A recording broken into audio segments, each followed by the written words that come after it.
1,000 Nights and a Night. The Porter and the Three Ladies. Night 9 to 13. Then when it was the 9th night, she continued, I have heard, O auspicious king, that after the sorceress had taken water from the pool and spoken some unintelligible words over it, the fish danced, lifted their heads and immediately rose up, as the magic spell was removed from the city. It became inhabited again, the merchants buying and selling and each man practicing his craft, while the islands were restored to their former state. The sorceress went straight away to the tomb and said to the king, Give me your noble hand, my darling, and get up.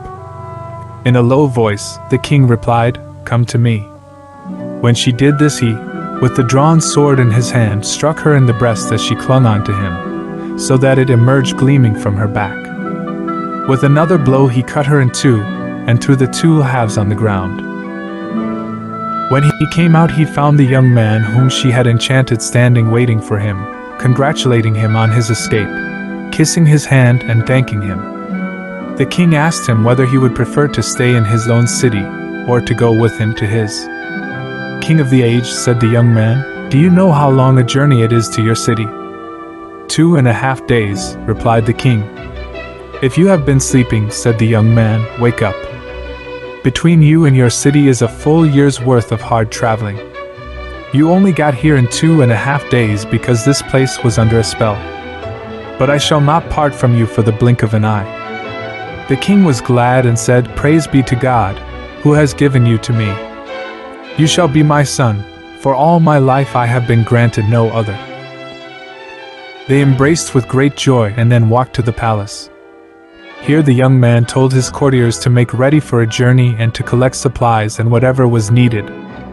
This took 10 days, after which the young man and the king set off, the latter being in a fever of anxiety to get back his own city. They traveled with 50 Mamluks and magnificent gifts, and their journey continued day and night for a whole year until, as God had decreed their safety, they eventually reached their goal. Word was sent to the vizier that the king had arrived safe and sound, and he, together with his soldiers, who had despaired of him, came to greet him, kissing the ground before him and congratulating him on his safe arrival. The king then entered the city to take his seat on his throne, and the vizier, on presenting himself and hearing of all that had happened to the young man, added his own congratulations. Then, when things were settled, the king presented gifts to many people, and he told the vizier to fetch the man who had brought him the fish, and who had been responsible for saving the people of the enchanted city. A messenger was sent to him, and when he was brought to the palace, the king presented him with robes of honor and asked him about his circumstances, and whether he had any children. The fisherman replied that he had 2 daughters and 1 son. The king sent for them and married one of the girls himself, giving the other to the young man. The fisherman's son was made treasurer, while the vizier was invested and sent off as ruler of the capital of the Black Islands, the young man's city. With him were sent the 50 Mamluks who had come with the king, and he was given robes of honor to take to the emirs of the city. He kissed the king's hands and started out immediately, while the king remained with the young man. The fisherman, meanwhile, had become the richest man of his age, while his daughters remained as wives of kings until they died. This, however, is not more remarkable than what happened to the porter. There was an unmarried porter who lived in the city of Baghdad. One day, while he was standing in the market, leaning on his basket, a woman came up to him wrapped in a silken Mazulai shawl with a floating ribbon and wearing embroidered shoes fringed with gold thread. When she raised her veil, beneath it could be seen dark eyes which, with their eyelashes and eyelids, shot soft glances, perfect in their quality. She turned to the porter and said in a sweet, clear voice, "Take your basket and follow me." Almost before he was sure of what she had said, he rushed to pick up the basket. "What a lucky day, a day of good fortune," he exclaimed, following her until she stopped by the door of a house. She knocked at it, and a Christian came down to whom she gave a dinar, taking in exchange an olive-colored jar of strained wine. She put this in the basket and said to the porter, "Pick this up and follow me." "By God," repeated the porter, This is a blessed and a fortunate day. And he did what she told him. She then stopped at a fruiter's shop, where she bought Syrian apples, Uthmani quinces, Omani peaches, jasmine and water lilies from Syria, autumn cucumbers, lemons, sultani oranges, scented myrtle, privet flowers, chamomile blossoms, red anemones, violets, pomegranate blooms and eglantine. All these she put into the porter's basket, telling him to pick it up. This he did, and he followed her until she stopped at the butcher's, where she got the man to cut her 10 rattles weight of meat. He did this, and after paying him, she wrapped the meat in banana leaves and put it in the basket, giving the porter his instructions.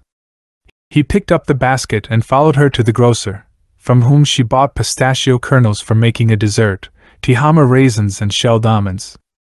The porter was told to pick them up and to follow her. Next she stopped at the sweetmeat seller's shop. This time she bought a bowl and filled it with all that he had: sugar cakes, donuts stuffed with musk, soap cakes, lemon tarts, maimuni tarts, Zainab's cones, sugar fingers and Qadi's snacks. Every type of pastry was piled onto a plate and put into the basket, at which the porter exclaimed, "If you had told me, I'd have brought a donkey with me to carry all this stuff." The girl smiled and gave him a cuff on the back of the neck. "Hurry up," she said. "Don't talk so much, and you will get your reward, if God Almighty wills it." Then she stopped at the perfume sellers where she bought 10 types of scented water, including rose water, orange flower water, water scented with water lilies and with willow flowers, 2 sugar loaves, a bottle of musk-scented rosewater, a quantity of frankincense, aloes, ambergris, musk and Alexandrian candles. All of these she put in the basket, telling the porter to pick it up and follow her. He carried his basket and followed her to a handsome house, overlooking a spacious courtyard. It was a tall, pillared building, whose door had 2 ebony leaves, plated with red gold. The girl halted by the door, raised the veil from her face and knocked lightly, while the porter remained standing behind her, his thoughts occupied with her beauty. The door opened and, as its leaves parted, the porter looked at the person who had opened it. He saw a lady of medium height, with jutting breasts, beautiful, comely, resplendent, with a perfect and well-proportioned figure, a radiant brow, red cheeks and eyes rivaling those of a wild cow or a gazelle. Her eyebrows were like the crescent moon of the month of Shaban. She had cheeks like red anemones, a mouth like the seal of Solomon, coral red lips, teeth like chamomile blossoms or pearls on a string, and a gazelle-like neck. Her bosom was like an ornate fountain, with breasts like twin pomegranates. She had an elegant belly and a navel that could contain an ounce of unguent. She was as the poet described. Look at the sun and the moon of the palaces, at the jewel in her nose and at her flowery splendor. Your eye has not seen white on black united in beauty as in her face and in her hair. She is rosy-cheeked, beauty proclaims her name, even if you are not fortunate enough to know of her. She swayed and I laughed in wonder at her haunches, but her waist prompted my tears. As the porter stared at her, he lost his wits and the basket almost fell from his head. "Never in my life," he repeated, "have I known a more blessed day than this." The girl who had answered the door said to the other, who had brought the provisions, "Come in and take the basket from this poor porter." So the 2 girls went in, followed by the porter, and they went on until they reached a spacious, well-designed and beautiful courtyard, with additional carvings, vaulted chambers and alcoves, and furnished with sofas, wardrobes, cupboards and curtains. In the middle of it was a large pool filled with water on which floated a skiff, and at its upper end was a couch of juniper wood studded with gems over which was suspended a mosquito net of red satin, the buttons of whose fastenings were pearls as big as or bigger than hazelnuts. From within this emerged a resplendent girl of pleasing beauty, glorious as the moon, with the character of a philosopher. Her eyes were bewitching, with eyebrows like bent bows. Her figure was slender and straight as the letter Aleph. Her breath had the scent of ambergris. Her lips were carnelian red, sweet as sugar, and her face would shame the light of the radiant sun. She was like one of the stars of heaven, a golden dome, an unveiled bride or a noble Bedouin lady, as described by the poet. It is as though she smiles to show string pearls, hailstones, or flowers of chamomile. The locks of her hair hang black as night, while her beauty shames the light of dawn. This third girl rose from the couch and walked slowly to join her sisters in the center of the hall. "Why are you standing here?" she said. "Take the basket from the head of this poor porter." The provision buyer or housekeeper came first, followed by the doorkeeper, and the third girl helped them to lower the basket, after which they emptied out its contents and put everything in its place. Then they gave the porter 2 dinars and told him to be off. For his part, he looked at the lovely girls, the most beautiful he had ever seen, with their equally delightful natures. There were no men with them, and, as he stared in astonishment at the wine, the fruits, the scented blossoms, and all the rest, he was reluctant to leave. "Why don't you go?" asked the girl. "Do you think that we didn't pay you enough?" And with that, she turned to her sister and said, "Give him another dinar." "By God, lady," said the porter, "it was not that I thought that the payment was too little, for my fee would not come to 2 dirhams, but you have taken over my heart and soul. How is it that you are alone with no men here and no pleasant companion? You know that there must be 4 to share a proper feast, and women cannot enjoy themselves except with men. As the poet says, do you not see that 4 things join for entertainment: harp, lute, zither, and pipe, matched by 4 scented flowers: rose, myrtle, gillyflower, anemone. These only become pleasant with another 4: wine, gardens, a beloved, and some gold. There are 3 of you, and so you need a 4th, who must be a man of intelligence, sensible, clever, and one who can keep a secret." The 3 girls were surprised by what the porter said, and they laughed at him and asked, "Who can produce us a man like that? We are girls and are afraid of entrusting our secrets to someone who would not keep them. We have read in an account what the poet Ibn al-Thamam once said: Guard your secret as you can, entrusting it to none, for if you do, you will have let it go. If your own breast cannot contain your secret, how is it to be held by someone else?" And Abu Nuwas has said, "Whoever lets the people know his secret deserves a brand imprinted on his forehead." When the porter heard what they said, he exclaimed, "By God, I am an intelligent and a trustworthy man. I have read books and studied histories. I make public what is good and conceal what is bad." As the poet says, "Only the trustworthy can keep a secret, and it is with the good that secrets are concealed. With me they are kept locked inside a room whose keys are lost, and whose door has been sealed." When the girls heard this quotation, they said, "You know that we have spent a great deal of money on this place. Do you have anything with you which you can use to pay us back? We shall not let you sit with us as our companion and to look on our comely and beautiful faces until you pay down some money. Have you not heard what the author of the proverb said? Love without cash is worthless. The doorkeeper said, "My dear, if you have something, you are someone, but if you have nothing, then go without anything." At that point, however, the housekeeper said, "Sisters, let him be. For, by God, he has not failed us today, whereas someone else might not have put up with us, and whatever debt he may run up, I will settle for him." The porter was delighted and thanked her, kissing the ground, but the girl who had been on the couch said, "By God, we shall only let you sit with us on one condition, which is that you ask no questions about what does not concern you, and if you are inquisitive you will be beaten." "I agree, lady," said the porter.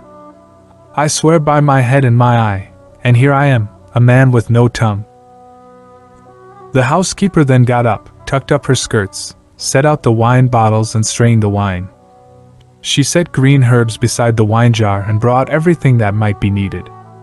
She then brought out the wine jar and sat down with her 2 sisters, while the porter, sitting between the 3 of them, thought he must be dreaming. From the wine jar that she had fetched she filled a cup, drank it, and followed it with a second and a third. Then she filled the cup and passed it to her sister, and finally to the porter. She recited, drink with pleasure and the enjoyment of good health, for this wine is a cure for all disease." The porter took the cup in his hand, bowed, thanked her and recited, "Wine should be drunk beside a trusted friend, one of pure birth from the line of old heroes. For wine is like the wind, sweet if it passes scented flowers, but stinking if it blows over a corpse." Then he added, "Take wine only from a fawn, subtle in meaning when she speaks to you, resembling the wine itself." After he had recited these lines, he kissed the hand of each of the girls. Then he drank until he became tipsy, after which he swayed and recited, "The only blood we are allowed to drink is blood that comes from grapes. So pour this out for me, and may my life and all I have, both new and old, serve to ransom your gazelle-like eyes." Then the housekeeper took the cup, filled it, and gave it to the doorkeeper, who took it from him with thanks and drank it. She then filled it for the lady of the house, before pouring another cup and passing it to the porter, who kissed the ground in front of her, thanked her, and recited, "Fetch wine, by God, bring me the brimming glass. Pour it for me, this is the water of life." He then went up to the mistress of the house and said, "Lady, I am your slave, your mamluk and your servant."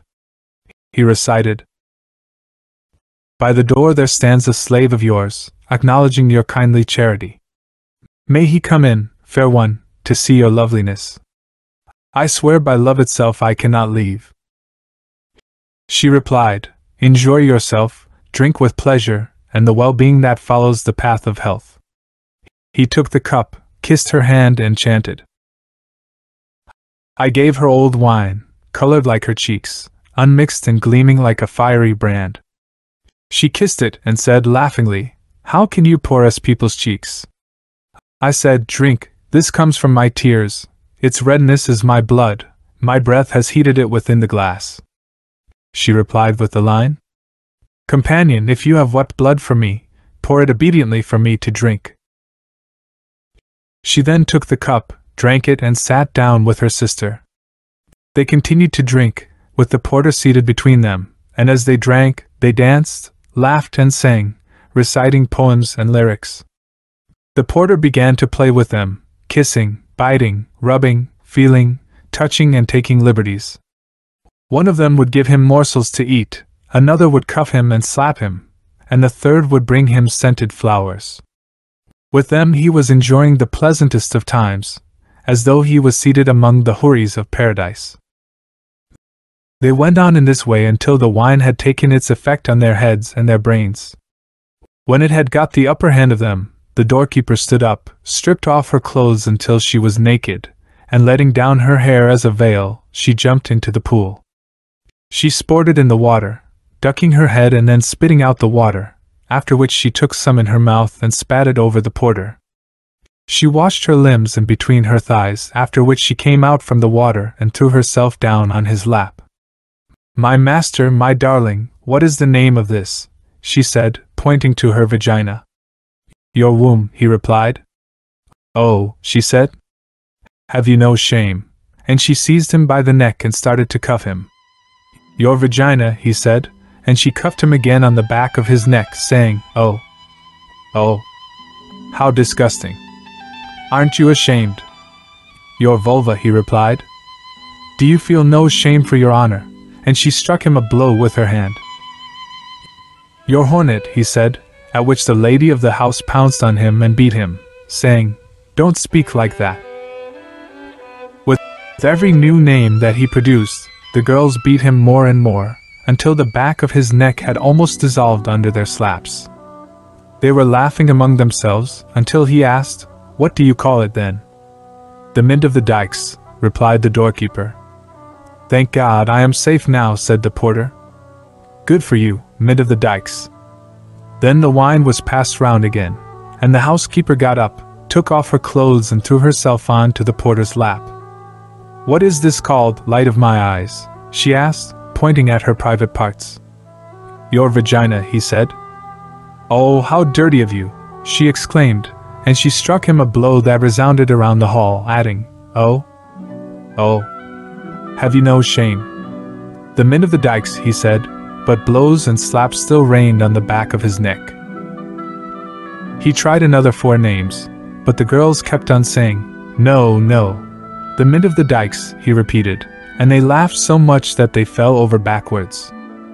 Then they fell to beating his neck, saying, "No, that's not its name." He said, "Oh, my sisters, what is it called?" "Husk sesame," they said. Then the housekeeper put her clothes back on and they sat, drinking together, with the porter groaning at the pain in his neck and shoulders. After the wine had been passed round again, the lady of the house, the most beautiful of the 3, stood up and stripped off her clothes. The porter grasped the back of his neck with his hand and massaged it, saying, "My neck and my shoulders are common property."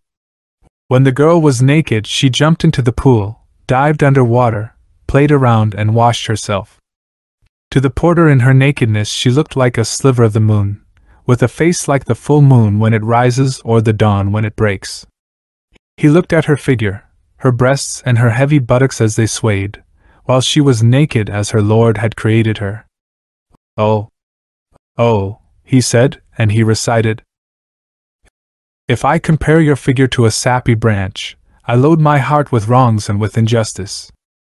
Branches are most beautiful when concealed with leaves, while you are loveliest when we meet you naked." On hearing these lines, the girl came out of the pool and sat on the porter's lap. She pointed at her vulva and said, "Little master, what is the name of this?"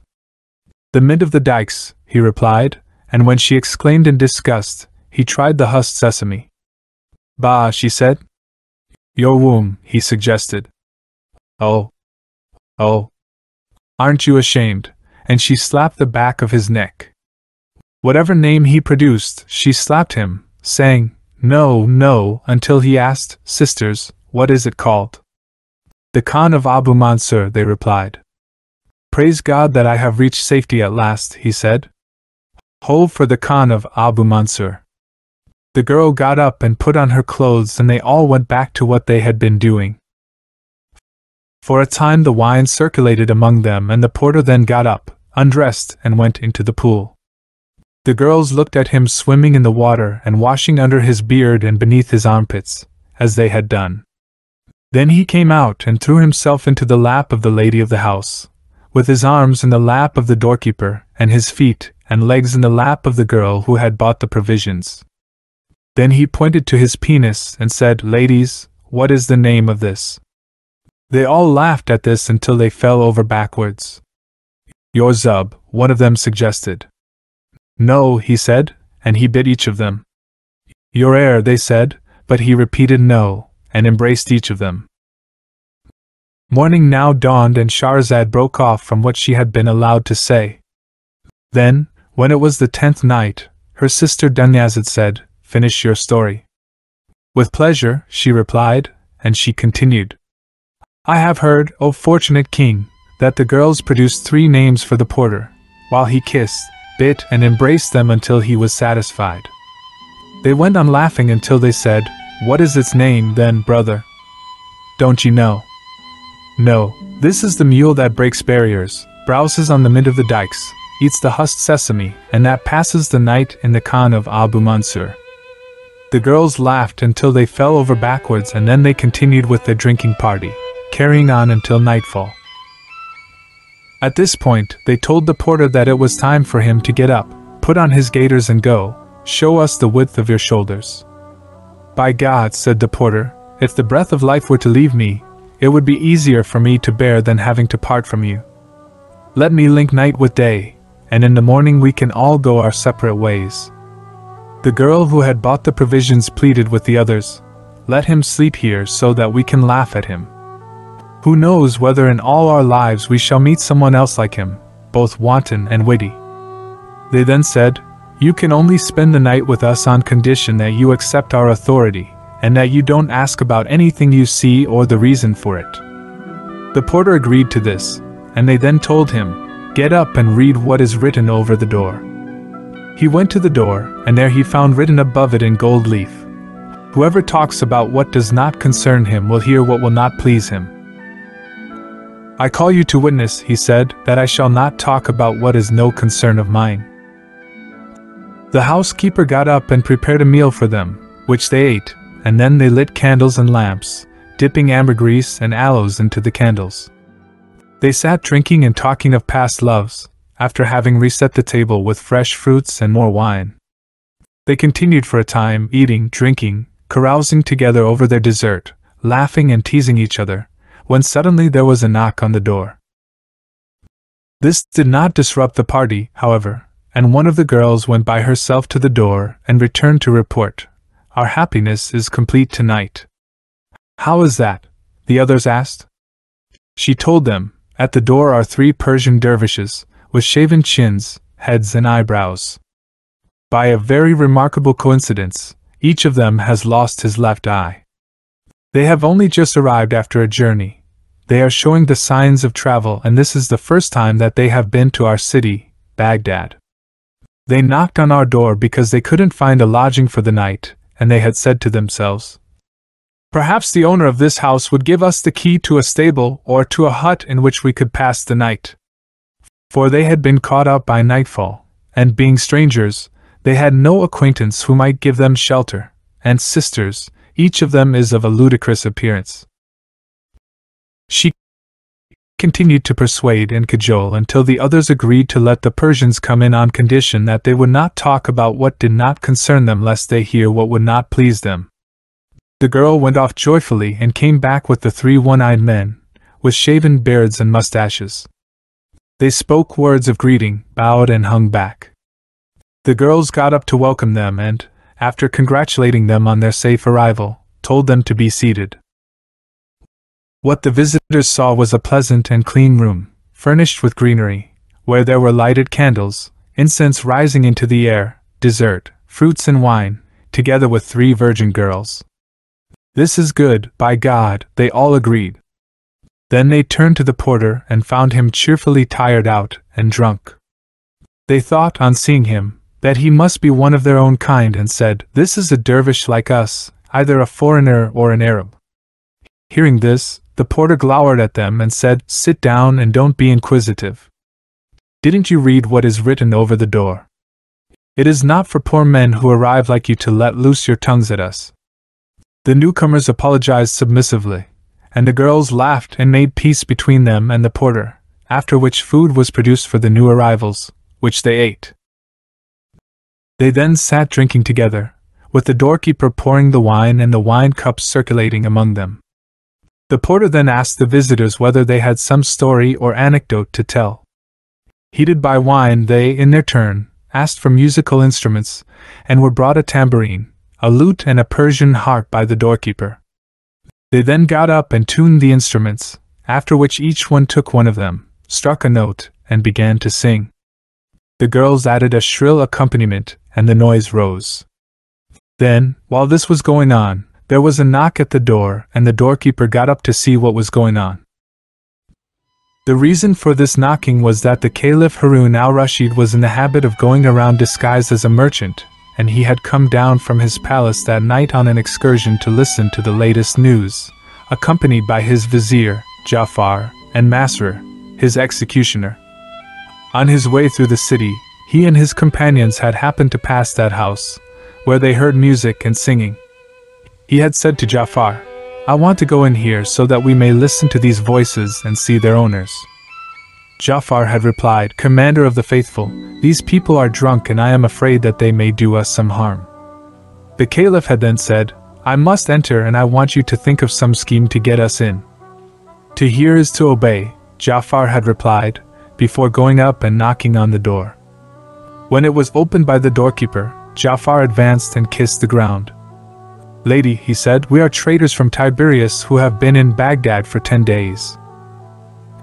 We have sold our goods and are staying at the merchant's khan, but this evening we were invited out by a colleague. We went to his house and, after he had given us a meal, we sat drinking with him for a time, but when he let us go night had fallen and, as we are strangers here, we could not find our way back to our hostel. Of your charity, and may God reward you, would you let us come in and spend the night with you?" The girl looked at them and saw that they were dressed as merchants, and appeared to be respectable people. So she went back to her sisters and passed on Ja'far's message. The others sympathized with the visitor's plight and told her, "Let them in," after which she went back and opened the door. The Caliph, Ja'far and Masra came in, and when the girls saw them, they stood up, seated their visitors and ministered to their needs, saying, "Welcome to our guests, but we lay a condition on you." "What is that?" they asked. "That you do not speak of what does not concern you, lest you hear what will not please you." "We agree," they replied, and they sat down to drink together. Looking at the three dervishes, the Caliph was surprised to find that each of them had lost his left eye. He was also thrown into confusion by the beauty and grace of the girls, which prompted his admiration.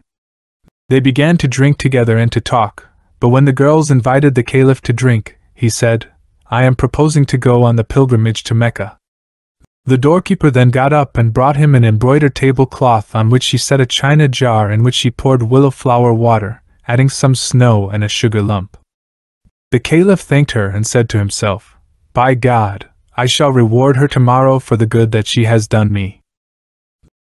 Then they all occupied themselves with drinking, and when the drink had gained the upper hand, the lady of the house got up, bowed to the company, and then, taking the housekeeper by the hand, she said, "Sisters, come, we must settle our debt." "Yes," agreed the other two girls, and at that, the doorkeeper got up in front of them and first cleared the table, removed the debris, replaced the perfumes, and cleared a space in the middle of the room. The dervishes were made to sit on a bench on one side of the room and the Caliph, Ja'far and Masr on a bench on the other side. Then the lady of the house called to the porter, "Your friendship does not amount to much. You are not a stranger, but one of the household." The porter got up, tightened his belt, and asked, "What do you want?" "Stay where you are," she said. Then the housekeeper stood up and set a chair in the middle of the room, opened a cupboard, and said to the porter, "Come and help me." In the cupboard he saw two black bitches, with chains around their necks. "Take them," said the girl, and he took them and brought them to the center of the room. Then the lady of the house got up, rolled back her sleeves, and took up a whip. "Bring one of them," she told the porter, and he did this, pulling the bitch by its chain, as it whimpered and shook its head at the girl. It howled as she struck it on the head, and she continued to beat it until her arms were tired. She then threw away the whip, pressed the bitch to her breast, and wiped away its tears with her hand, kissing its head. Then she said to the porter, "Take this one away and bring the other." This he did, and she treated the second bitch in the same way as the first. The Caliph was concerned and troubled by this. Unable to contain his curiosity about the story of the two bitches, he winked at Ja'far, but the latter turned to him and gestured to him to remain silent. Then the lady of the house turned to the doorkeeper and said, "Get up and do your duty." "Yes," she replied, and getting up, she went to the couch, which was made of juniper wood with panels of gold and silver. Then the lady of the house said to the other two girls, "Bring out what you have." The doorkeeper sat on a chair by her side, while the housekeeper went into a closet and came out with a satin bag with green fringes and two golden discs. She stood in front of the lady of the house, unfastened the bag, and took from it a lute whose strings she tuned and whose pegs she tightened, until it was all in order. Then she recited, You are the object of my whole desire. Union with you, beloved, is unending bliss, while absence from you is like fire. You madden me, and throughout time in you is centered the infatuation of my love. It brings me no disgrace that I love you. The veils that cover me are torn away by love, and love continues shamefully to rend all veils. I clothe myself in sickness, my excuse is clear. For through my love, you lead my heart astray. Flowing tears serve to bring my secret out and make it plain. The tearful flood reveals it, and they tried to cure the violence of this sickness, but it is you who are for me both the disease and its cure. For those whose cure you are, the pains last long. I pine away through the light shed by your eyes, and it is my own love whose sword kills me, a sword that has destroyed many good men. Love has no end for me, nor can I turn to consolation. Love is my medicine and my code of law. Secretly and openly it serves to adorn me. You bring good fortune to the eye that looks its fill on you, or manages a glance. Yes, and its choice of love distracts my heart. When the lady of the house heard these lines, she cried, "Oh! Oh! Oh!" tore her clothes and fell to the ground in a faint. The Caliph was astonished to see weals caused by the blows of a whip on her body, but then the doorkeeper got up, sprinkled water over her, and clothed her in a splendid dress that she had fetched for her sister. When they saw that, all the men present were disturbed, as they had no idea what lay behind it. The Caliph said to Ja'far, "Don't you see this girl and the marks of a beating that she shows? I can't keep quiet without knowing the truth of the matter and without finding out about this girl and the two black bitches." Ja'far replied, "Master, they made it a condition that we should not talk about what did not concern us, lest we hear what we do not like." At this point, the doorkeeper said, "Sister, keep your promise and come to me." "Willingly," said the housekeeper, and she took the lute, cradled it to her breasts, touched it with her fingers and recited, "If I complain of the beloved's absence, what am I to say? Where can I go to reach what I desire? I might send messengers to explain my love, but this complaint no messenger can carry. I may endure, but after he has lost his love, the lover's life is short. Nothing remains but sorrow and then grief, with tears that flood the cheeks. You may be absent from my sight, but you have still a settled habitation in my heart. I wonder, do you know our covenant? Like flowing water, it does not stay long. Have you forgotten that you loved a slave, who finds his cure in tears and wasted flesh? Ah, if this love unites us once again, I have a long complaint to make to you." When the doorkeeper heard this second poem, she cried out and said, "That is good, by God." Then she put her hand to her clothes and tore them, as the first girl had done, and fell to the ground in a faint. The housekeeper got up and, after sprinkling her with water, clothed her in a new dress. The doorkeeper then rose and took her seat before saying, "Give me more and pay off the debt you owe me." So the housekeeper brought her lute and recited, "How long will you so roughly turn from me? Have I not poured out tears enough? How long do you plan to abandon me? If this is thanks to those who envy me, their envy has been cured. Were treacherous time to treat a lover fairly, he would not pass the night wakeful and wasted by your love. Treat me with gentleness, your harshness injures me. My sovereign, is it not time for mercy to be shown?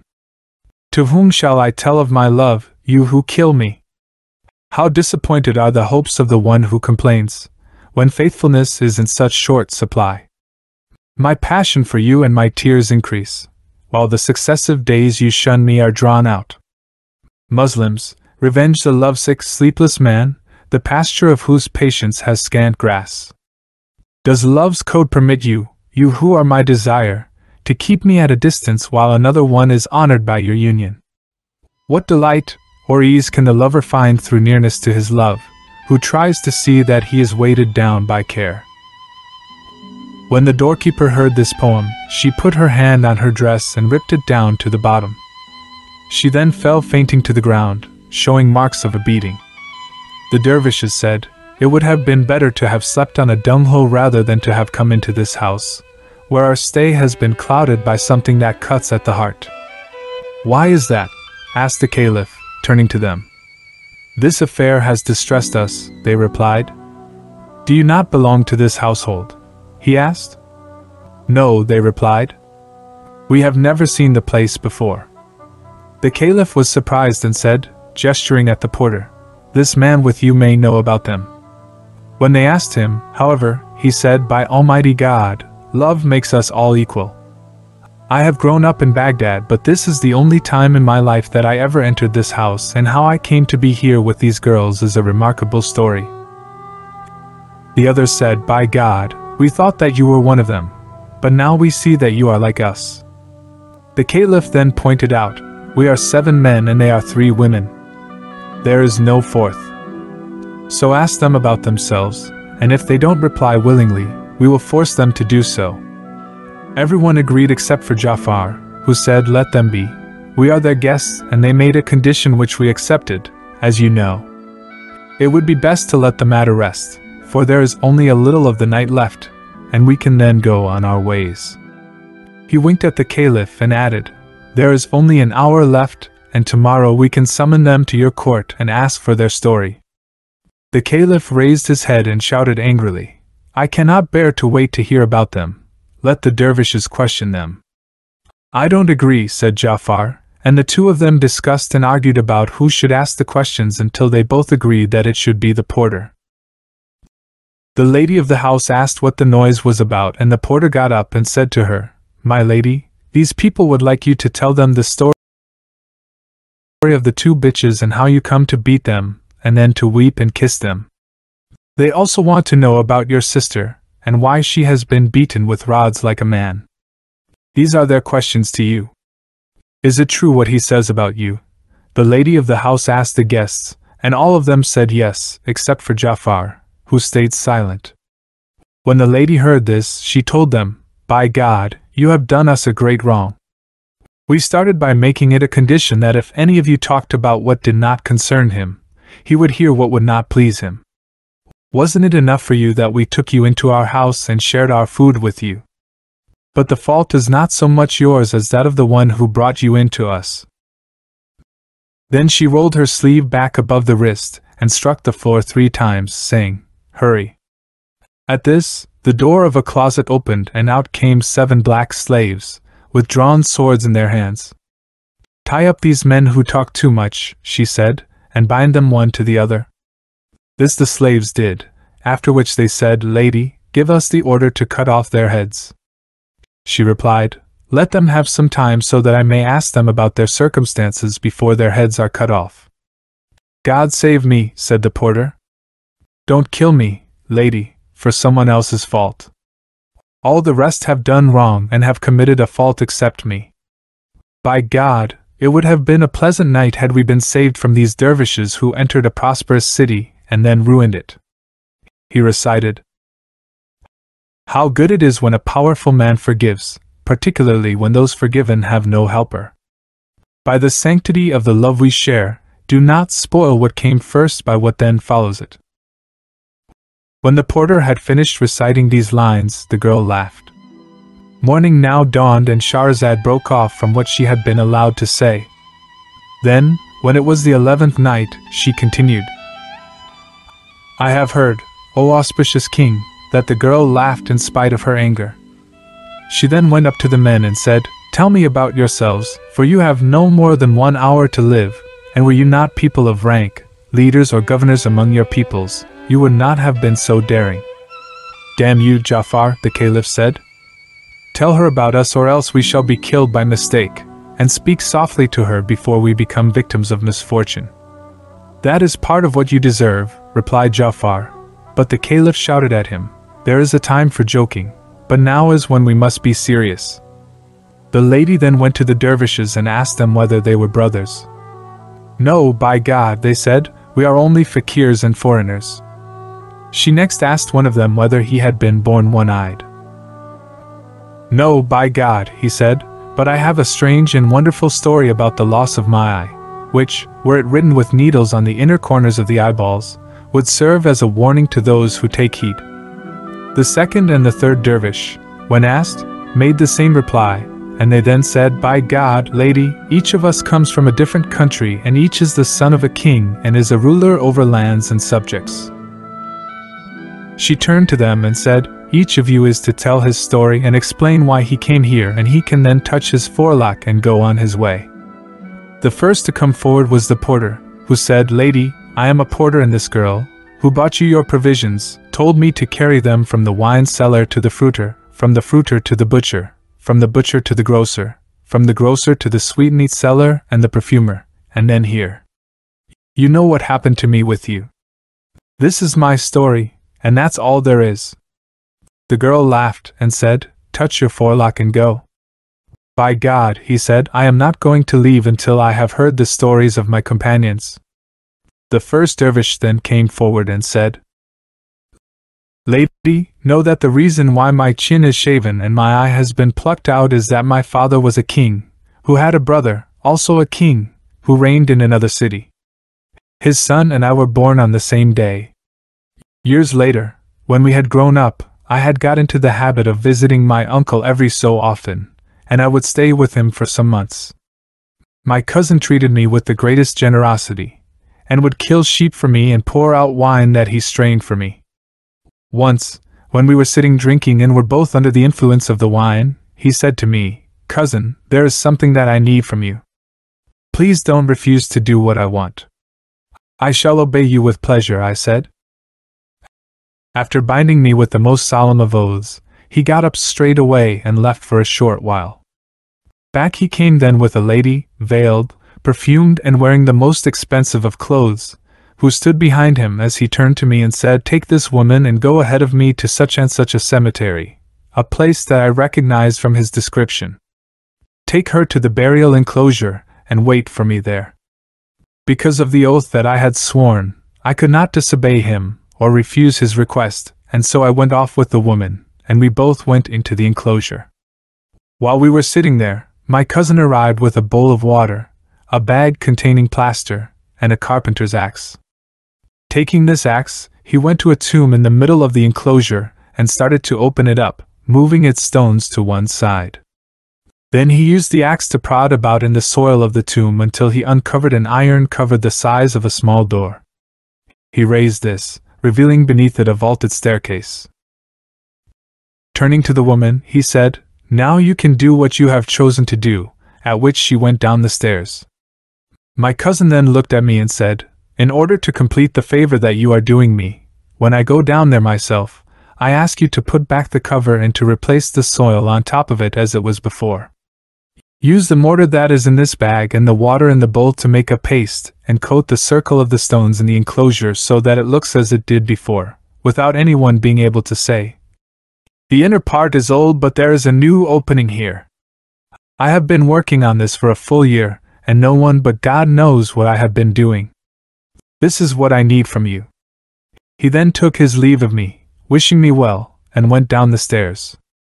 When he was out of sight, I got up and replaced the cover and followed his instructions, so that the place looked just as it had before. I then went back like a drunken man to the palace of my uncle, who was away hunting. In the morning, after a night's sleep, I thought of what had happened to my cousin the evening before, and, when repentance was of no use, I repented of what I had done and of how I had obeyed him. Thinking that it might have been a dream, I started to ask after my cousin, but nobody could tell me where he was. I went out to the cemetery, looking for the enclosure, but I could not find it.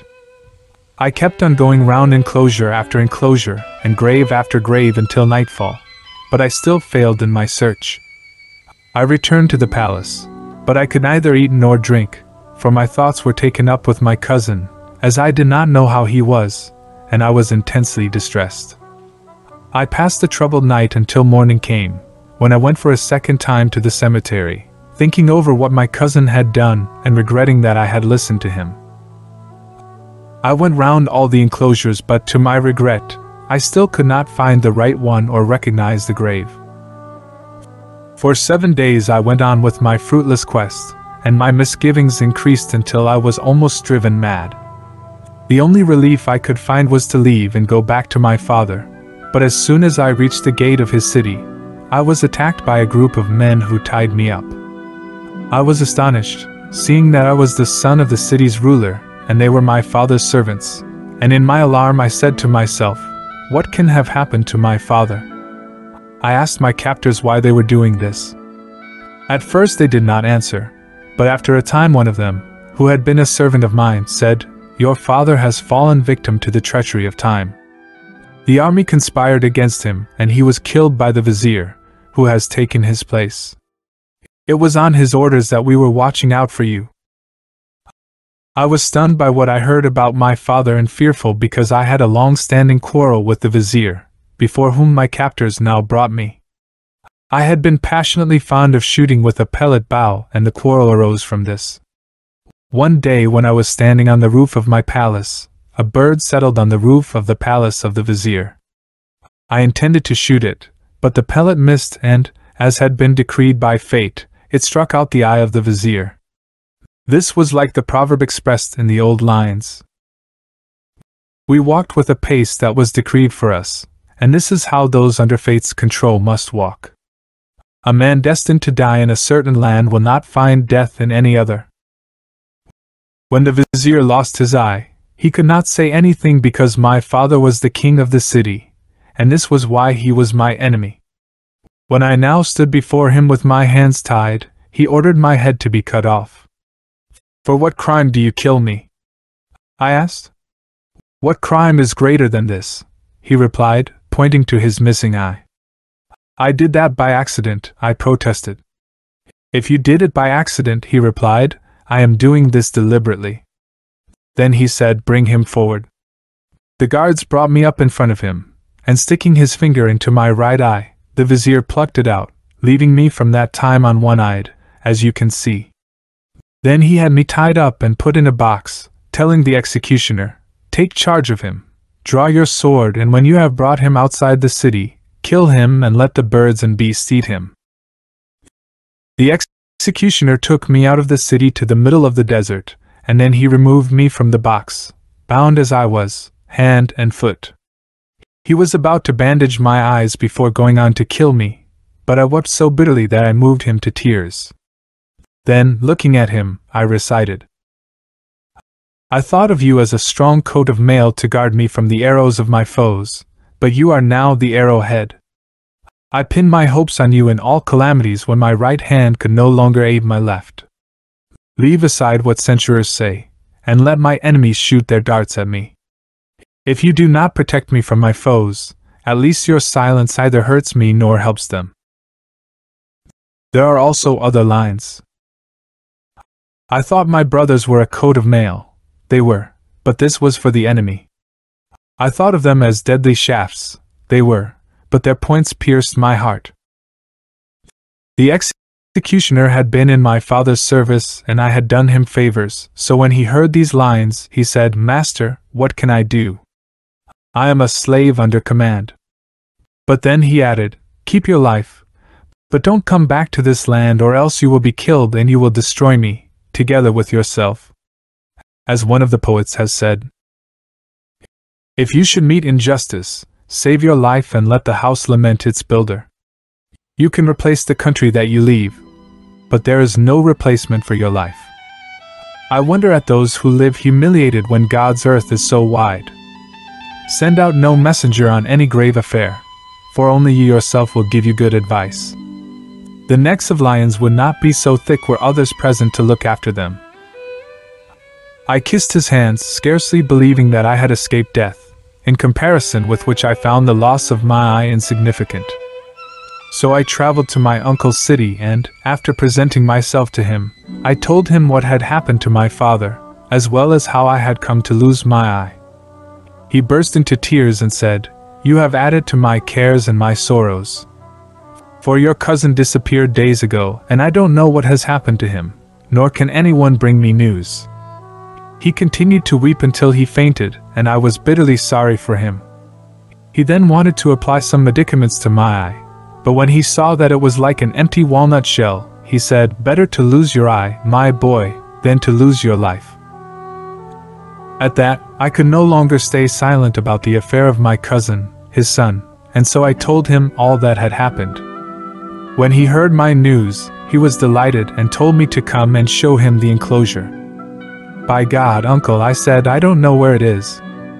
I went back a number of times after that and searched, but I couldn't find the place.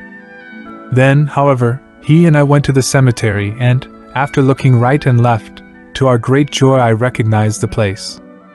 The two of us went into the enclosure and, after removing the earth, we lifted the cover. We climbed down 50 steps, and when we had reached the bottom, we were met by blinding smoke. There is no might and no power except with God, the exalted, the omnipotent, exclaimed my uncle, words that can never put to shame anyone who speaks them. We walked on and found ourselves in a hall filled with flour, grain, eatables and so on, and there in the middle of it we saw a curtain hanging down over a couch. My uncle looked and found his son and the woman who had gone down with him locked in an embrace, but they had become black charcoal, as though they had been thrown into a pit of fire. On seeing this, my uncle spat in his son's face and said, "You deserve this, you pig. This is your punishment in this world, but there remains the punishment of the next world, which will be harsher and stronger." Morning now dawned and Shahrazad broke off from what she had been allowed to say. Then, when it was the 12th night, she continued, "I have heard, O auspicious king, that the dervish said to the lady of the house, to Ja'far and the caliph and the rest of the company that were listening, 'My uncle struck his son with his shoe, as he lay there, burned black as charcoal.'" He went on, "This astonished me, and I was filled with grief for my cousin and at the fate that had overtaken him and the girl. 'By God, uncle,' I said, 'remove rancor from your heart. My heart and mind are filled with concern. I am saddened by what has happened to my cousin, and by the fact that he and this girl have been left like charcoal. Is their fate not enough for you that you strike your son with your shoe?' He said, 'Nephew, from his earliest days this son of mine was passionately in love with his sister. I used to keep him away from her, and I would tell myself, they are only children. But when they grew up they committed a foul sin.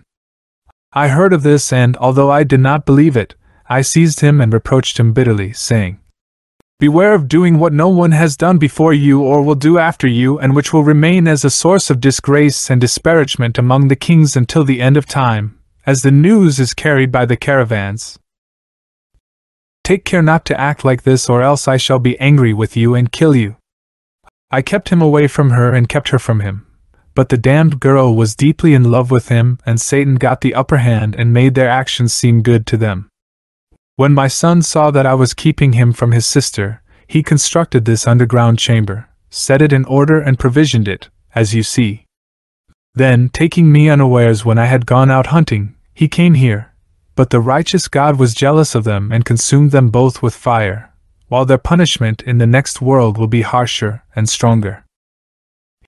He then wept, and I wept with him, and he looked at me and said, "You are my son in his place."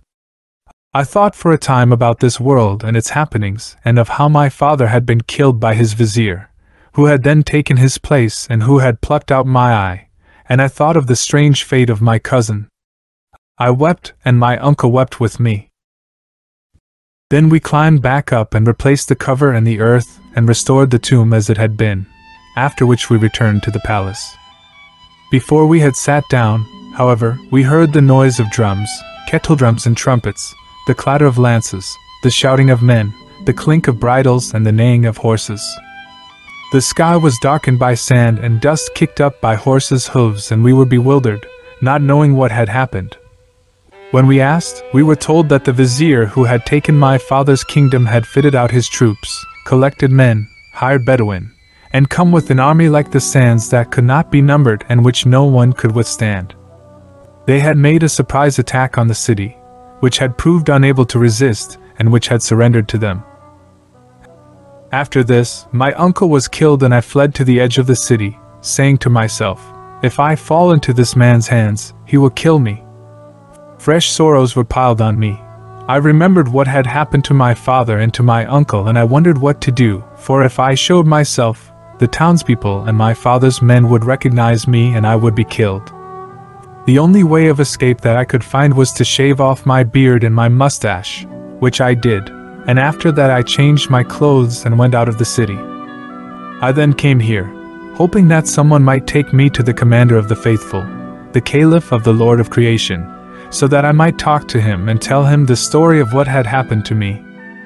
I got here tonight, and was at a loss to know where to go when I came to where this dervish was standing.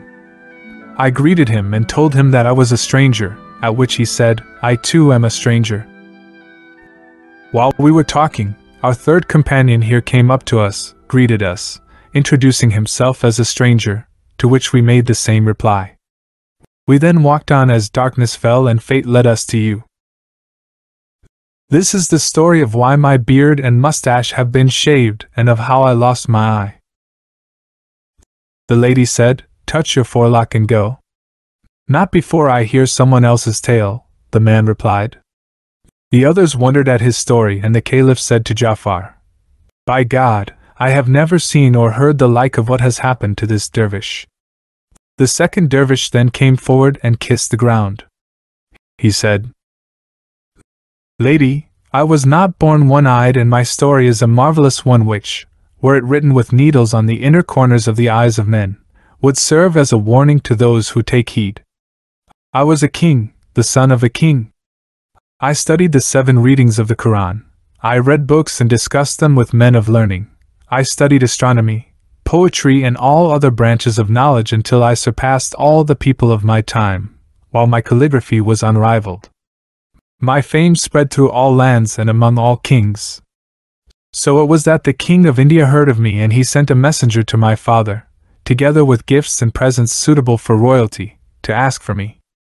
My father equipped me with 6 ships, and after a full month's voyage we came to land.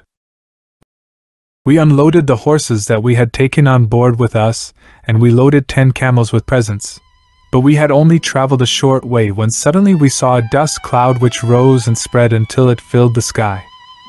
After a while, it cleared away to show beneath it 50 mail-clad horsemen like scowling lions, and on closer inspection we could see that they were Bedouin highwaymen.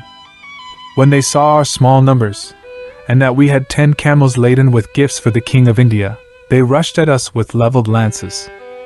We gestured to them with our fingers and said, "We are envoys on our way to the great king of India, so do not harm us." "We don't live in his country," they told us, "and are no subjects of his." Then they killed some of my servants, while the rest took flight. I was badly wounded and I too fled, but the Bedouin did not pursue me, being too busy sorting through the money and the gifts that we had brought with us. Having been cast down from my position of power, I went off with no notion of where I was going, and I carried on until I reached the top of a mountain, where I took refuge in a cave until daybreak. I continued traveling like this until I came to a strong and secure city, from which cold winter had retreated, while spring had come with its roses. Flowers were blooming, there were gushing streams, and the birds were singing. It fitted the description of the poet. A place whose citizens are subject to no fear, and safety is the master there. For its people it is a decorated shield, its wonders being plain to see. As I was tired out with walking and pale with care, I was glad to get there. With my changed circumstances, I had no idea where to go. Passing by a tailor in his shop, I greeted him, and he returned my greeting and welcomed me with cheerful friendliness. When he asked me why I had left my own country, I told him what had happened to me from beginning to end. He was sorry for me and said, "Young man, don't tell anyone about yourself, as I am afraid lest the king of this city might do you some harm, as he is one of your father's greatest enemies and has a blood feud with him." He then produced food and drink, and he and I ate together. I chatted with him that night, and he gave me a place to myself at the side of his shop and fetched me what I needed in the way of bedding and blankets. I stayed with him for 3 days, and he then asked, "Do you know any craft by which to make your living?" I told him, "I am a lawyer, a scientist, a scribe, a mathematician, and a calligrapher." "There is no market for that kind of thing here," he replied. "No one in this city has any knowledge of science or of writing, and their only concern is making money." "By God," I said, "I know nothing apart from what I have told you." He said, "Tighten your belt, take an axe and a rope, and bring in firewood from the countryside. This will give you a livelihood until God brings you relief, but don't let people know who you are or else you will be killed." He then brought me an axe and a rope and handed me over to some woodcutters, telling them to look after me. I went out with them and collected wood for a whole day, after which I carried back a load on my head and sold it for half a dinar. With part of this I bought food and the rest I saved. I went on like this for a year, and then when the year was up, I came out to the countryside one day, as usual, and as I was wandering there alone I found a tree-filled hollow where there was wood aplenty. Going down into the hollow, I came across a thick tree stump and dug round it, removing the soil. My axe then happened to strike against a copper ring, and, on clearing away the earth, I discovered a wooden trapdoor, which I opened. Below it appeared a flight of steps, and when I reached the bottom of these, I saw a door, on entering which I saw a most beautiful palace set with pillars. In it I found a girl like a splendid pearl, one to banish from the heart all trace of care, sorrow and distress, while her words would dispel worries and would leave a man, however intelligent and sensible, robbed of his senses. She was of medium height, with rounded breasts and soft cheeks. She was radiant and beautifully formed, with a face shining in the black night of her hair, while the gleam of her mouth was reflected on her breast. She was as the poet said, dark-haired and slim-waisted. Her buttocks were like sand dunes and her figure like that of a ban tree. There is another verse. There are 4 things never before united except to pierce my heart and shed my blood, a radiant forehead, hair like night, a rosy cheek, and a slim form. When I looked at her, I praised the Creator for the beauty and loveliness that He had produced in her. She looked at me in turn and asked, "What are you, a human or one of the jinn?" "A human," I told her, and she asked, "Who brought you to this place where I have been for 25 years without ever seeing a fellow human?" I found her speech so sweet that it filled my heart, and I said, "It was my lucky stars that brought me here, my lady, to drive away my cares and sorrows." Then I told her from beginning to end what had happened to me, and she found my plight hard to bear and wept. "I, for my part," she said, "will now tell you my own story. You must know that I am the daughter of King Iftimus, Lord of the Ebony Islands. He had given me in marriage to my cousin, but on my wedding night I was snatched away by an Ifrit named Jurgis, son of Rajmus, the son of the maternal aunt of Iblis.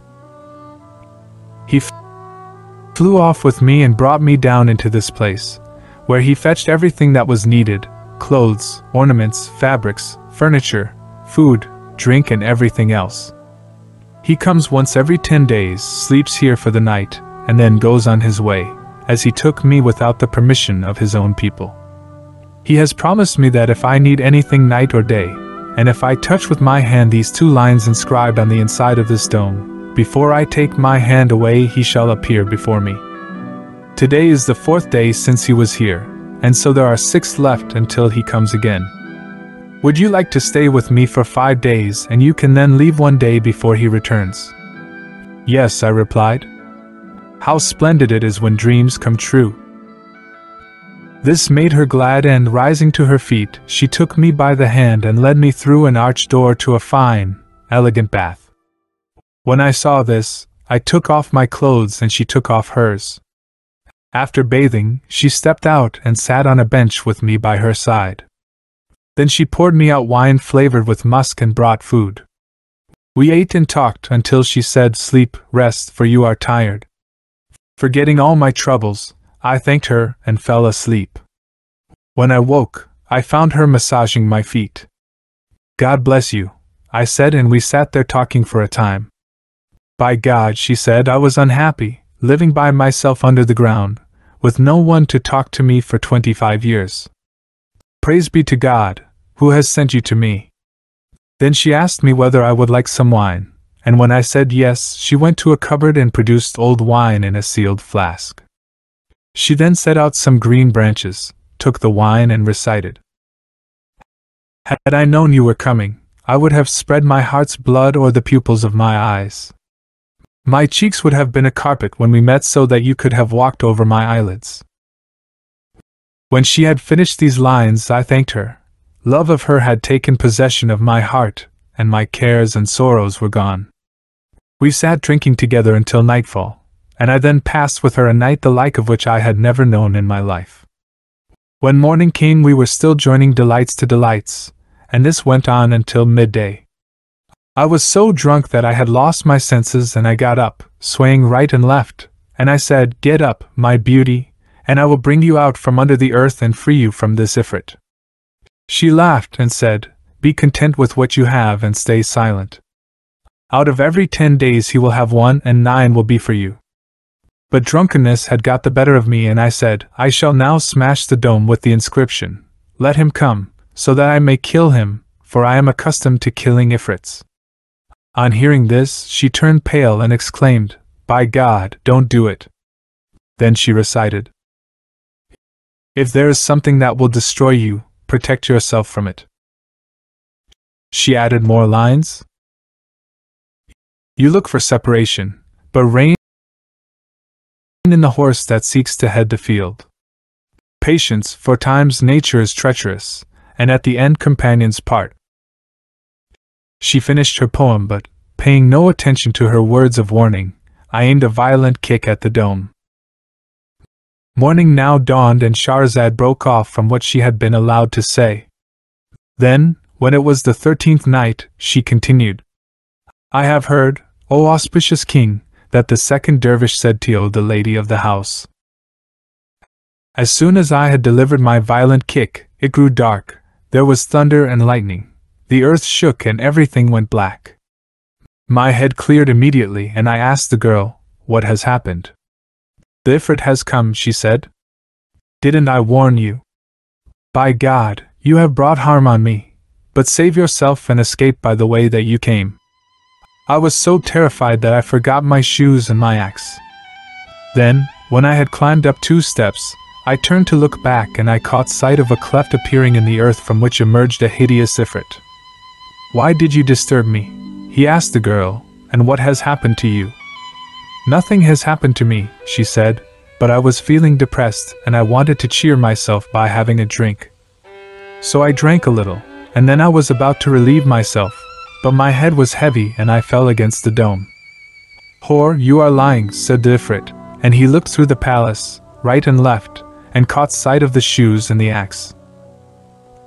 These must belong to a man, he exclaimed.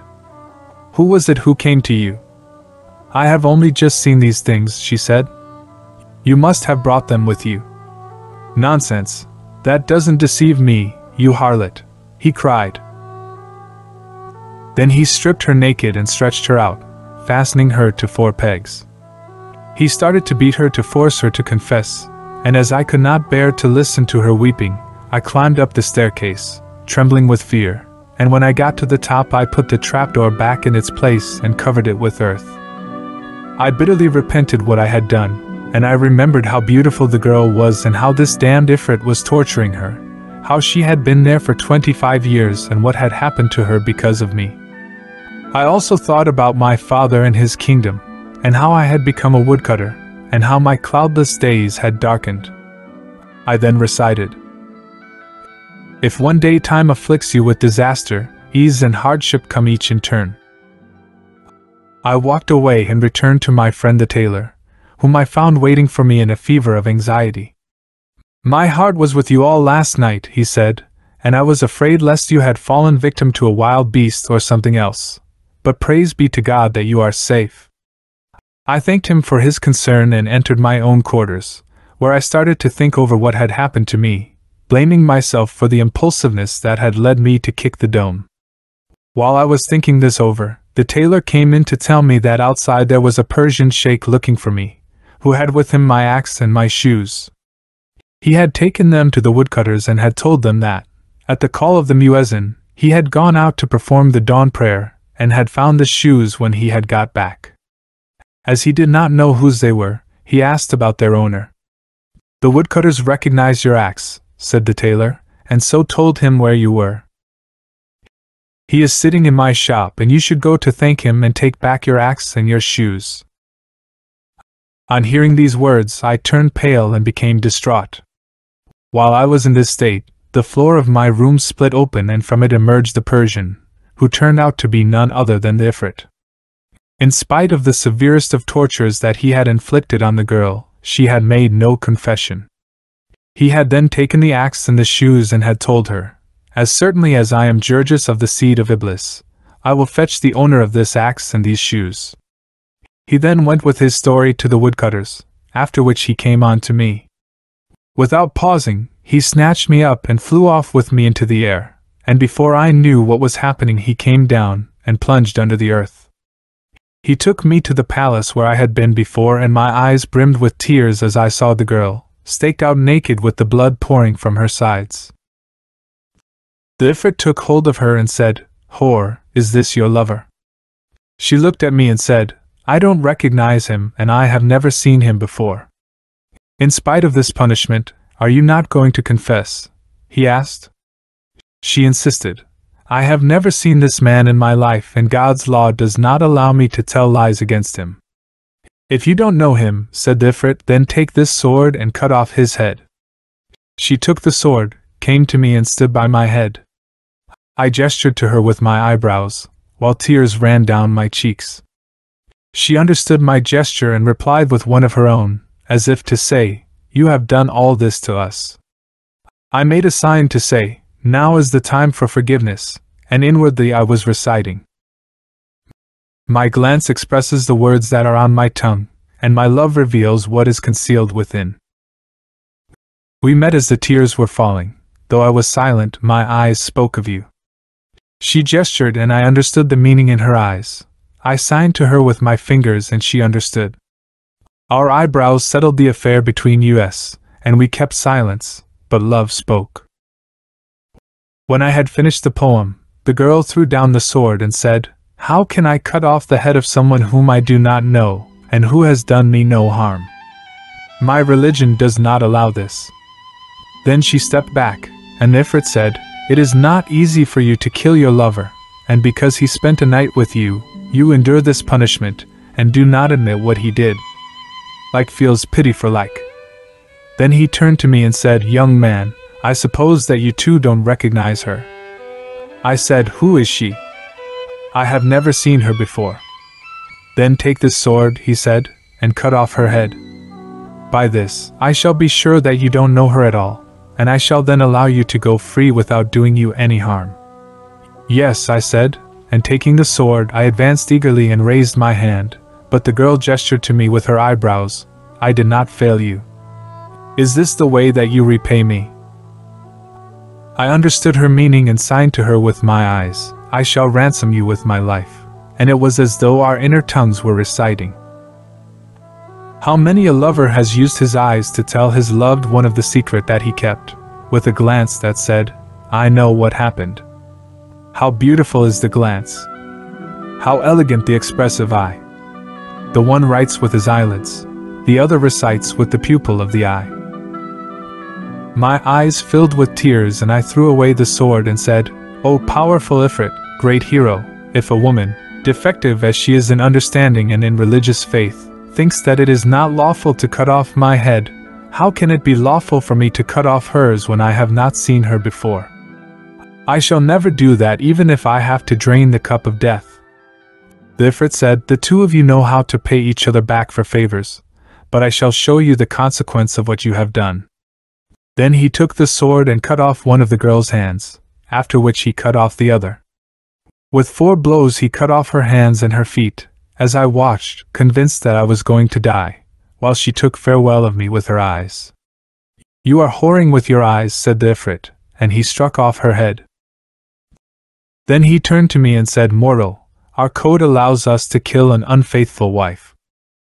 I snatched away this girl on her wedding night when she was 12 years old, and she has known no one but me. I used to visit her for one night in every 10 in the shape of a Persian. When I was sure that she had betrayed me, I killed her. As for you, I am not certain that you have played me false, but I cannot let you go unscathed, so make a wish." "Lady," I was delighted and asked, "What wish shall I make?" "You can tell me what shape you want me to transform you into," he said, "that of a dog, an ass or an ape."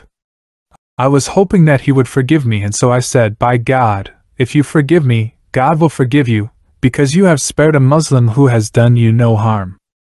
I went on to implore him with the greatest humility, and standing before him, I cried, "I am wronged." "Don't talk so much," he said. "I am not far from killing you, but I will give you one chance." "Forgiveness befits you better, Ifrit," I said, "so forgive me as the envied forgive the envier." "How was that?" he asked, and I replied, "It is said, O Ifrit, that in a certain city there were 2 men living in 2 houses joined by a connecting wall. One of these 2 envied the other, and because of this he used the evil eye against him, and did all he could to injure him. So far did this envy increase that the envier lost appetite, and no longer enjoyed the pleasure of sleep, while the man whom he envied grew more and more prosperous, and the more the envier tried to gain the upper hand, the more the other's prosperity increased and spread. On hearing of his neighbor's envy and of his attempts to injure him, he moved away from the district, leaving the country and saying, "By God, I shall abandon worldly things for his sake." He settled in another city and bought a piece of land there in which was a well with an old water wheel. On this land he endowed a small mosque for which he bought everything that was needed, and there he devoted himself with all sincerity to the worship of Almighty God. Fakirs and the poor flocked there from every quarter, and his fame spread in that city until eventually his envious neighbor heard how he had prospered and how the leading citizens would go to visit him. So he came to the mosque where the object of his envy gave him a warm welcome and showed him the greatest honor. The envier then said, "I have something to tell you, and this is why I have made the journey to see you. So get up and come with me." The other did this, and taking the envier's hand, he walked to the farthest end of the mosque. "Tell the fakirs to go to their rooms," said the envier, "for I can only speak to you in private where no one can hear us." This the envy did, and the fakirs went to their rooms as they were told. The two then walked on a little until they came to the old well, and there the envier pushed his victim into it without anyone knowing. He himself then left the mosque and went on his way, thinking that he had killed his former neighbor. The well, however, was inhabited by jinn, who caught the falling man and lowered him gently onto the bedrock. They then asked each other whether any of them knew who he was. Most said no, but one of them said, "This is the man who fled from his envier and who settled in this city where he founded this mosque. We have listened with delight to his invocations and to his reading of the Quran." The envier traveled to meet him and by a trick threw him down into our midst. But news of him has reached the king, who is intending to visit him tomorrow on the matter of his daughter. "What is wrong with his daughter?" asked one of the jinn. "She is possessed by an evil spirit," replied the other, "for the Genie Marwan ibn Damdam is in love with her. If this man knew how to treat her, he could cure her, for the treatment is the easiest possible." "What is it?" asked the other. "The black cat that he has with him in the mosque has a white spot as big as a dirham at the end of its tail. If he takes 7 of its white hairs and uses them to fumigate the girl, the evil spirit will leave her head and never return, and she will be cured there and then."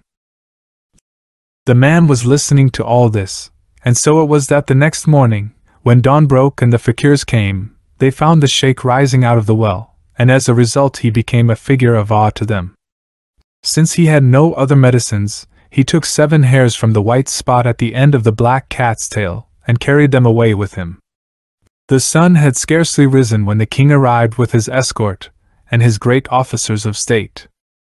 He told his men to wait, and went in to visit the sheikh, who welcomed him warmly and said, "Shall I tell you why you have come to me?" "Please do," replied the king.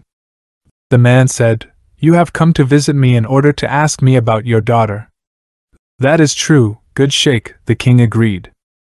"Send someone to fetch her," said the man, "and I hope, if God Almighty wills it, that she will be cured immediately." The king gladly sent for his daughter, who was brought tied up and manacled. The man sat her down and spread a curtain over her, after which he produced the 7 cat hairs and used them to fumigate her. The evil spirit that was in her head cried out and left. She then recovered her senses, covered her face, and said, "What is all this? Who has brought me here?" The joy that the king felt was not to be surpassed. He kissed his daughter's eyes and then the hands of the sheikh, after which he turned to his state officials and said, "What do you say? What does the man who cured my daughter deserve?" "He should marry her," they said. "You are right," said the king, and he married the man to his daughter, making him his son-in-law. Shortly afterwards, the vizier died, and when the king asked who should replace him, the courtiers said, "Your son-in-law?" So he was appointed vizier, and when, soon after that, the king himself died and people asked who should be made king, the answer was, the vizier. Accordingly he was enthroned and ruled as king. One day, as he was riding out, the envier happened to be passing by and saw the man he envied in his imperial state among his emirs, viziers and officers of state. The king's eye fell on him, and turning to one of his viziers, he said, "Bring me that man, but do not alarm him." When his envious neighbor was brought to him, he said, "Give this man 1,000 mithqals of gold from my treasury, load 20 camels for him with trade goods, and send a guard with him to escort him to his land." Then he took his leave of the man who envied him, turned away from him, and did not punish him for what he had done. See then, Ifrit, how the envied forgave the envious, who had started by envying him, then injured him, followed him, and eventually threw him into the well, intending to kill him. His victim did not pay him back for these injuries, but forgave and pardoned him. At this point, lady, I wept most bitterly before him and recited, "Forgive those who do wrong, for the wise man forgives wrongdoers for their evil deeds. If every fault is mine, every forgiveness should be yours. Who hopes that his superior will pardon him has to forgive inferiors their faults." The Ifrit said, "I shall not kill you, but neither shall I forgive you. Instead, I shall cast a spell on you." Then he plucked me from the ground and flew up into the air with me until I could see the earth looking like a bowl set in the middle of water. He set me down on a mountain, and taking some earth, he muttered over it, cast a spell, and scattered it over me, saying, "Leave this shape of yours and become an ape." Instantly, I became a 100-year-old ape, and when I saw myself in this ugly form, I wept over my plight, but I had to endure time's tyranny, knowing that no one is time's master. After climbing down from the mountain top, I found a wide plain across which I traveled for a month before ending at the shore of the salt sea. I stayed there for some time until suddenly I caught sight of a ship out at sea that was making for the shore with a fair breeze. I hid myself behind a rock and waited until it came by, when I jumped down into it. "Remove this ill-omened beast," cried one of the merchants on board. "Let's kill it," said the captain. "I'll do that with this sword," said another. I clung to the hem of the captain's clothes and wept copious tears. The captain now felt pity for me and told the merchants, "This ape has taken refuge with me and I have granted it to him. He is now under my protection, so let no one trouble or disturb him." He then began to treat me with kindness, and as I could understand whatever he said, I did everything that he wanted and acted as his servant on the ship, so that he became fond of me.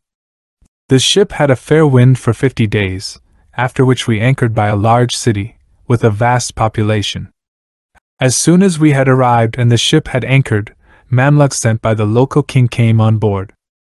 They congratulated the merchants on their safe voyage and passed on further congratulations from the king. Then they said, "The king has sent you this scroll of paper, on which each one of you is to write one line."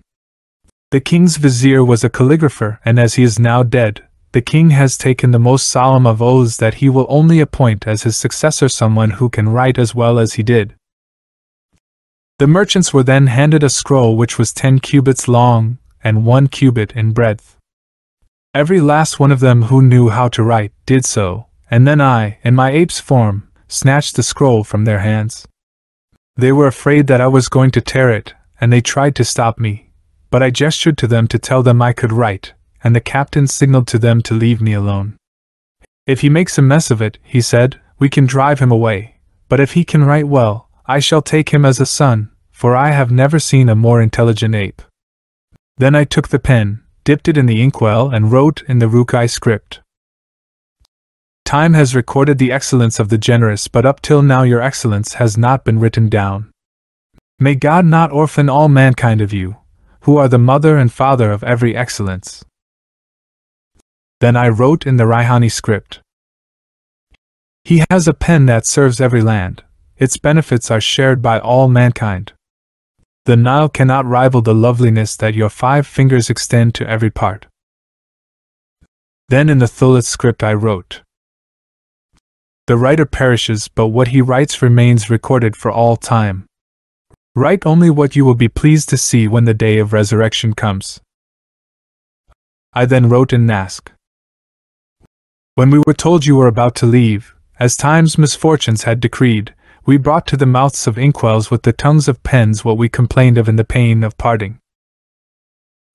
Then I wrote in Tumur script, "No one holds the caliphate forever.